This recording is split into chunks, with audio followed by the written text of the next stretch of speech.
Movie की starting में हमें जापान की एक सिटी दिखाई जाती है जहां जून का महीना चल रहा होता है और बहुत तेज बारिश हो रही होती है। इसी बीच हमें 15 साल का एक लड़का दिखाया जाता है जिसका नाम तकाओ होता है, जो एक हाई स्कूल स्टूडेंट होता है और वो अपने स्कूल जा रहा होता है, लेकिन बारिश होने की वजह से वो अपना स्कूल स्किप करके एक बहुत ही सुंदर से गार्डन में जाता है जहाँ वो एक लड़की को बैठे हुए देखता है जिसका नाम यूकिनो होता है और उसकी एज 27 साल थी। यूकिनो तकाओ को देखकर थोड़ा साइड में होकर बैठ जाती है ताकि वो भी वहाँ पर बैठ सके। इसके बाद तकाओ अपने बैग से पेंसिल और ड्राइंग बुक निकालकर शूज के डिजाइन ड्रॉ करने लग जाता है और वो तिरछी नजरों से यूकिनो की तरफ देखता है और सोचता है कि ये सुबह सुबह बियर पीने लग गई। अब तकाओ यूकिनो से पूछता है कि हम पहले मिल चुके हैं, जिस पर यूकिनो उसे मना कर देती है। वो उसकी यूनिफॉर्म पे सिंबल देखकर समझ जाती है कि ये एक स्कूल स्टूडेंट है। वो स्माइल करती है और वहाँ से जाने लगती है और उसे एक पोएम सुनाती है जिसे टांका बोलते हैं। गड़गड़ाहट की एक हल्की ताली, बादलों से भरा आसमान, शायद बारिश आएगी, अगर आई क्या तुम मेरे साथ यहाँ ठहरोगे। वो इतना कहकर वहाँ से चली जाती है। अब सीन शिफ्ट होता है और तकाओ डिनर बना रहा होता है। तभी उसका बड़ा भाई भी वहाँ जाता है। वो तकाओ को बताता है कि वो अपनी गर्लफ्रेंड के साथ शिफ्ट हो रहा है। तकाओ कहता है कि मोम शायद इसी वजह से घर से भागी है। उसका भाई कहता है कि अब हम बच्चे नहीं रहे और मोम को भी हमारी एज के लड़कों को डेट नहीं करना चाहिए, जो कि एक वाहियात चीज है। तकाओ को शू मेकिंग में बहुत इंटरेस्ट है। तकाओ अपने रूम में हैंडमेड शूज बना रहा होता है। तभी उसका भाई वहाँ आकर उससे उसका सामान शिफ्ट करने के लिए मदद मांगता है, जिस पर तकाओ से हाँ कह देता है। अब तकाओ अपने भाई से यूकिनो ने बताई पोएम के बारे में पूछता है। उसके भाई को इसके बारे में पता नहीं होता। वो कहता है कि जब माँ घर वापस आ जाएगी तो तुम उन्हीं से पूछ लेना, उन्हें इसके बारे में जरूर पता होगा। अब अगले दिन फिर से बारिश शुरू हो जाती है, जिसे देखकर तकाओ काफी खुश हो जाता है। अब सीन शिफ्ट होता है और वो उसी गार्डन में भागते हुए जाता है। वो देखता है कि यूकिनो वहाँ पहले से ही बैठी हुई होती है। वो दोनों एक दूसरे को गुड मॉर्निंग कहते हैं। अब तकाओ वहाँ बैठकर फिर से यूकिनो की तरफ तिरछी नजरों से देख रहा होता है, लेकिन इस बार वो उसकी ड्राइंग बना रहा होता है। तब यूकिनो उससे पूछती है क्या आज उसका स्कूल नहीं है, जिसके जवाब में तकाओ उल्टा उसी से सवाल पूछता है क्या आज उसका ऑफिस नहीं है, जिस पर यूकिनो कहती है कि आज उसका ऑफिस जाने का मन नहीं था। इसके बाद वो दोनों स्माइल करते हैं। अब बारिश रुक जाती है और तकाओ वहाँ से जाने लगता है। तभी यूकिनो से पूछती है क्या तुम स्कूल जा रहे हो, जिस पर तकाओ कहता है कि मैं सिर्फ बारिश वाले दिन ही स्कूल से छुट्टी करता हूँ और अब बारिश रुक गई है तो मुझे स्कूल जाना पड़ेगा। अब यूकिनो स्माइल करती है और कहती है कि इसका मतलब हम फिर से मिलेंगे, क्योंकि कभी ना कभी तो बारिश होगी ही। धीरे धीरे टाइम बीतता जाता है और वो दोनों बारिश वाले दिन मिलने लगते हैं और जिस दिन बारिश नहीं होती उस दिन तकाओ स्कूल जाता था और वो इवनिंग में अपनी पार्ट टाइम जॉब करता था। ऐसे ही एक दिन तकाओ यूकिनो को बताता है कि वो एक शू मेकर बनना चाहता है। वो इसमें इतना अच्छा नहीं है बट वो फिर भी इसी में अपना करियर बनाना चाहता है और आज तक उसने ये बात किसी को नहीं बताई। अब आगे हम देखते हैं कि तकाओ घर पर खाना बनाना और पार्ट टाइम जॉब्स की वजह से स्कूल में लेट हो जाता था, जिसकी वजह से उसके टीचर्स उसे काफी सुनाते थे। अब तकाओ रात को सोने से पहले और सुबह उठने के बाद बारिश की दुआ मांगता था ताकि वो यूकिनो से मिल सके, क्योंकि यूकिनो एक अडल्ट है और अडल्ट अपना काम खुद करते हैं और किसी पे डिपेंड नहीं रहते। अब सीन शिफ्ट होता है और नेक्स्ट डे वो दोनों फिर से उसी गार्डन में मिलते हैं। यूकिनो पीछे से तकाओ की ड्राइंग देखने लगती है बट तकाओ एकदम से अपनी ड्राइंग बंद कर लेता है क्योंकि वो अपनी ड्राइंग किसी को नहीं दिखाना चाहता। इसके बाद तकाओ अपना लंच बॉक्स निकालता है और कहता है कि वो आज यूकिनो के लिए भी लंच लाया है। यूकिनो कहती है कि आज वो भी अपना लंच लेकर आई है, जिससे तकाओ काफी सरप्राइज्ड हो जाता है क्योंकि उसे लगता है कि यूकिनो कुक नहीं कर सकती। यूकिनो कहती है कि वो कभी कभी कुक कर लेती है। जैसे यूकिनो अपना लंच बॉक्स ओपन करती है तकाओ उसमें से एक बाइट खा जाता है। यूकिनो उसे मना कर रही थी। तकाओ को खाने का टेस्ट अच्छा नहीं लगता और यूकिनो इसी वजह से उसे मना कर रही थी, बट तकाओ कहता है कि खाना अच्छा बना है। अब सीन शिफ्ट होता है और यूकिनो अपने एक्स बॉयफ्रेंड से बात कर रही होती है।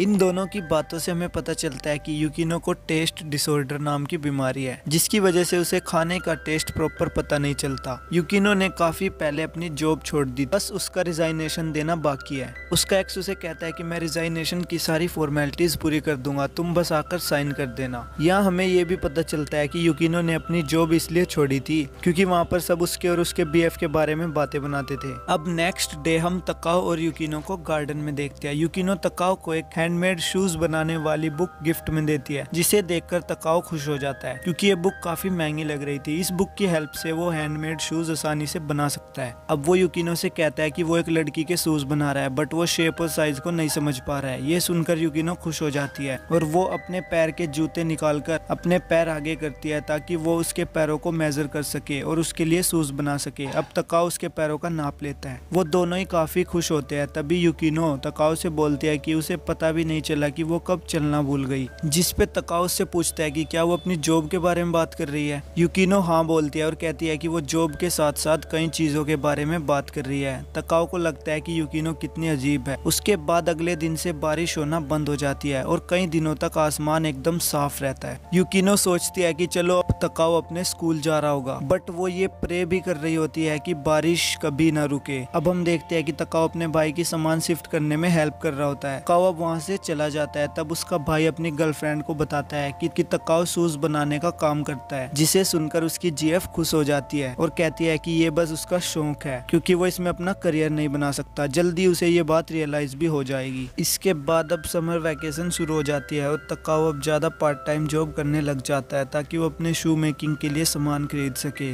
वो युकिनो को काफी मिस भी कर रहा होता है, बट वो खुद को उस गार्डन में जाने से रोकता है क्योंकि उसे लगता है कि ये बस उसका बचपना है। ऑन दी अदर हैंड हम युकिनो को देखते हैं जो काफी सैड रहने लगी थी। वो सोच रही थी कि उसे अब अपनी लाइफ में आगे बढ़ना होगा। अब सीन शिफ्ट होता है और समर वैकेशन अब खत्म हो गया था। स्कूल फिर से स्टार्ट हो गए थे। तकाओ के दो फ्रेंड्स उसे कहते हैं कि उन्होंने समर वैकेशन में काफी मजे किए। वो तकाओ से भी पूछते हैं और वो कहता है कि उसने पूरा summer vacation part time job में बिता दिया क्योंकि उसे काफी पैसों की जरूरत थी। अब वो तीनों स्टाफ रूम के पास से जा रहे होते हैं, तभी स्टाफ रूम का डोर ओपन होता है और वहाँ से युकिनो बाहर आती है। जैसे ही वो दोनों एक दूसरे के पास से गुजरते हैं, वो दोनों शॉक्ड होकर वहीं पे रुक जाते हैं। इसके बाद कुछ लड़कियां युकिनो से बात करती हैं। तब वो उनसे कहती है कि वो 5th पीरियड तक ही स्कूल में रुकेगी। इसके बाद वो स्कूल छोड़कर जा रही है। ये सुनकर तकाओ शॉक्ड हो जाता है। तो अब हमें पता चलता है कि युकिनो तकाओ के स्कूल में ही एज ए टीचर जॉब किया करती थी, इसलिए तकाओ को युकिनो को फर्स्ट टाइम देखकर ऐसा लगा था कि वो उनसे पहले मिल चुका है। और कॉल पर युकिनो अपने एक्स स्कूल से रिजाइन करने के बारे में ही बात कर रही थी। उसके साथ ऐसा कुछ हुआ होगा जिससे उसे रिजाइन करना पड़ा। युकिनो ये भी जानती थी कि तकाओ उसी के स्कूल का स्टूडेंट है, लेकिन इसके बावजूद उसने तकाओ को कभी सच्चाई नहीं बताई। अब तकाओ को उसके फ्रेंड से पता चलता है कि युकिनो की उनके सीनियर स्टूडेंट्स के साथ नहीं बनती थी, क्योंकि सीनियर स्टूडेंट्स में से एक लड़की के बीएफ को युकिनो पसंद आ गई थी, जो उस लड़की को अच्छा नहीं लगता था। इसलिए उसने युकिनो के बारे में गलत रूमर्स फैलाई और युकिनो के पेरेंट्स को इसके बारे में पता चल गया। स्टूडेंट्स को रियलिटी का पता था, इसलिए उन्होंने प्रिंसिपल को कंप्लेन की, बट प्रिंसिपल ने पुलिस को इन्फॉर्म नहीं किया ताकि स्कूल का नाम ना खराब हो जाए। ये सब सुन के तकाओ काफी ज्यादा दुखी हो जाता है। वो उन लड़कियों का नाम पूछता है। वो तकाओ की सीनियर्स थी। इसके बाद तकाओ अब उनके क्लासरूम में जाता है और वो उस लड़की से युकिनो से माफी मांगने के लिए कहता है। अब वो लड़की युकिनो के बारे में बुरा भला बोलने लग जाती है। ये सुनकर तकाओ उस लड़की को थप्पड़ मार देता है और ये सब देखकर उस लड़की के दोस्त तकाओ को पीट देते हैं। अब नेक्स्ट डे तकाओ गार्डन जाता है युकिनो से मिलने। आज बारिश ना होने पर भी तकाओ गार्डन आया था। तकाओ को गार्डन में देखकर युकिनो हैरान हो जाती है। अब तकाओ युकिनो से कहता है कि गड़गड़ाहट की एक ताली में बारिश हो या ना हो, लेकिन फिर भी मैं यहाँ पर तुम्हारा इंतजार करूंगा। ये उसी पोएम का जवाब था जो युकिनो ने तकाओ को सुनाई थी। अब वो दोनों बातें कर रहे होते हैं, तभी वहाँ बहुत जोर से बिजली कड़कने लग जाती है और तेज बारिश स्टार्ट हो जाती है। वो दोनों काफी भीग जाते हैं। अब वो दोनों युकिनो के घर चले जाते हैं। युकिनो उसे अपने कपड़े पहनने को देती है और वो दोनों के लिए कॉफी बनाती है। कॉफी पीते टाइम तकाओ युकिनो से कहता है कि युकिनो, शायद मुझे तुमसे प्यार हो गया है। ये सुनकर युकिनो शर्मा जाती है और उससे कहती है कि मिस युकिनो बोलो, मैं तुम्हारी टीचर हूँ। ये सुनकर तकाओ काफी दुखी हो जाता है। अब युकिनो कहती है कि वो अपने होम टाउन वापिस जाने वाली है। इसके बाद तकाओ अपने गीले कपड़े पहनकर वापिस आकर युकिनो को थैंक्स बोलता है और वहाँ से जाने लगता है। तकाओ के जाने के बाद युकिनो जोर जोर से रोने लग जाती है और वो सारे मोमेंट्स याद कर रही होती है जो उसने तकाओ के साथ उस गार्डन में स्पेंड किए थे। वो अचानक से उठकर भागने लगती है और वो स्टेयर्स पर नीचे गिर जाती है, लेकिन वो दोबारा से उठकर तकाओ को ढूंढने के लिए दौड़ती है। वो देखती है कि तकाओ वहाँ खड़ा होकर नीचे देख रहा होता है। अब तकाओ पीछे मुड़कर युकिनो की तरफ देखता है और कहता है कि मैंने जो भी कहा वो सब झूठ था। तुमसे प्यार नहीं बल्कि नफरत करता हूँ। मैं पता था ना मैं तुम्हारा स्टूडेंट हूँ, बट तुमने मुझे कभी नहीं बताया। तुमने हमेशा नाटक किया। अगर मुझे पता होता तुम एक टीचर हो, मैं कभी तुम्हें अपने शू मेकिंग के बारे में नहीं बताता। तुमने सोचा क्यों ना इस बच्चे के सपनों का मजाक बनाया जाए, बोलो कि मैं कभी अपने सपने पूरे नहीं कर पाऊंगा। मैं तो सब पहले से पता था ना। तो कि तुम बस मुझसे नफरत करती हो। ये सब सुनकर यूकिनो रो रही होती है। वो तकाओ की तरफ बढ़ती है और उसे कसकर गले लगा लेती है। अब तकाओ एकदम से शांत हो जाता है। यूकिनो रोते हुए कहती है, रोज रेडी होकर स्कूल के लिए निकलती थी, मैं कभी स्कूल जा ही नहीं पाई, कि मैं बहुत अकेली थी। उसके बाद तुम मेरी लाइफ में आए और सब कुछ बदल गया। इसके बाद तकाओ भी उसे कसकर पकड़ लेता है। सीन शिफ्ट होता है। यूकिनो वापस अपने होम टाउन चली जाती है और वहाँ एक स्कूल में टीचर की जॉब करती है। तकाओ की मॉम भी घर वापस आ गई थी। अब तकाओ उसी गार्डन में जाता है और उसने यूकिनो के लिए जो शूज बनाए थे उन्हें वहीं रख देता है जहां वो दोनों मिला करते थे। इसी के साथ ये ब्यूटीफुल और कमाल की मूवी यहीं पर एंड हो जाती है। तो कैसी लगी आपको मेरी ये एक्सप्लेनेशन वीडियो, कमेंट करके जरूर बताएं। तो मिलते हैं अगली वीडियो में, तब तक के लिए goodbye and take care.